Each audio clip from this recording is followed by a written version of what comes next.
एक छोटे से गांव में रहने वाले रामलाल एक गरीब बुजुर्ग व्यक्ति थे। उनका जीवन कठिनाइयों से भरा हुआ था। उनके पास दो वक्त की रोटी के लिए भी मुश्किल से पैसा होता था। उम्र के इस पड़ाव में भी उन्हें खेतों में मजदूरी करनी पड़ती थी। हालांकि रामलाल अपनी सादगी और ईमानदारी के लिए पूरे गांव में मशहूर थे। गांव में सरकारी योजनाओं और सुविधाओं की कमी थी। सड़कें खराब थीं, स्कूल और अस्पताल भी ठीक से काम नहीं कर रहे थे। गांव के लोग हमेशा मदद की उम्मीद करते थे, लेकिन उनकी शिकायतें कभी सही जगह तक नहीं पहुंचती थीं। आईपीएस अधिकारी का आगमन। एक दिन गांव में एक युवा आईपीएस अधिकारी अर्जुन राणा का आगमन हुआ। अर्जुन का तबादला हाल ही में जिले में हुआ था और उन्होंने अपनी प्राथमिकता गांवों की समस्याओं को समझने और हल करने को बनाया।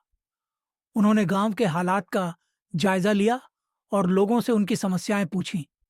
जब अर्जुन ने रामलाल से बात की, तो उन्हें एहसास हुआ कि यह बुजुर्ग व्यक्ति न केवल खुद संघर्ष कर रहा है, बल्कि गांव की भलाई के लिए भी चिंतित है। रामलाल ने अर्जुन को बताया कि कैसे गांव में भ्रष्टाचार और सरकारी अधिकारियों की लापरवाही के कारण विकास रुक गया है। ईमानदारी से प्रेरणा। रामलाल की सादगी और ईमानदारी ने अर्जुन को बहुत प्रभावित किया। उन्होंने ठान लिया कि इस गांव की तस्वीर बदलनी होगी। सबसे पहले उन्होंने गांव में बुनियादी सुविधाओं को बहाल करने की योजना बनाई।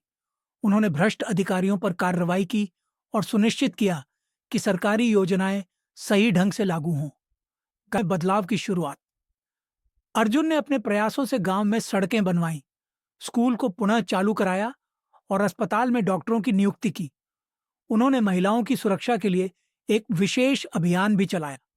इसके अलावा अर्जुन ने गरीब बुजुर्गों के लिए पेंशन योजना को लागू करवाया, जिससे रामलाल और उनके जैसे अन्य लोगों को आर्थिक मदद मिली।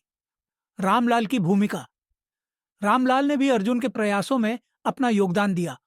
उन्होंने गांव के लोगों को समझाया कि यदि वे एकजुट होकर अपनी समस्याओं के लिए आवाज उठाएं, तो बदलाव संभव है।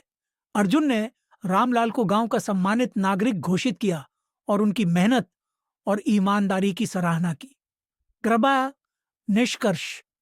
इस कहानी में आईपीएस अर्जुन राणा और रामलाल दोनों ने यह साबित किया कि ईमानदारी और सेवा की भावना से किसी भी समस्या का समाधान किया जा सकता है। जहां अर्जुन ने अपने पद का सही इस्तेमाल किया, वहीं रामलाल ने दिखाया कि एक आम आदमी भी बड़े बदलाव का हिस्सा बन सकता है। यह कहानी हमें सिखाती है कि सही इरादे और मेहनत से समाज को बेहतर बनाया जा सकता है।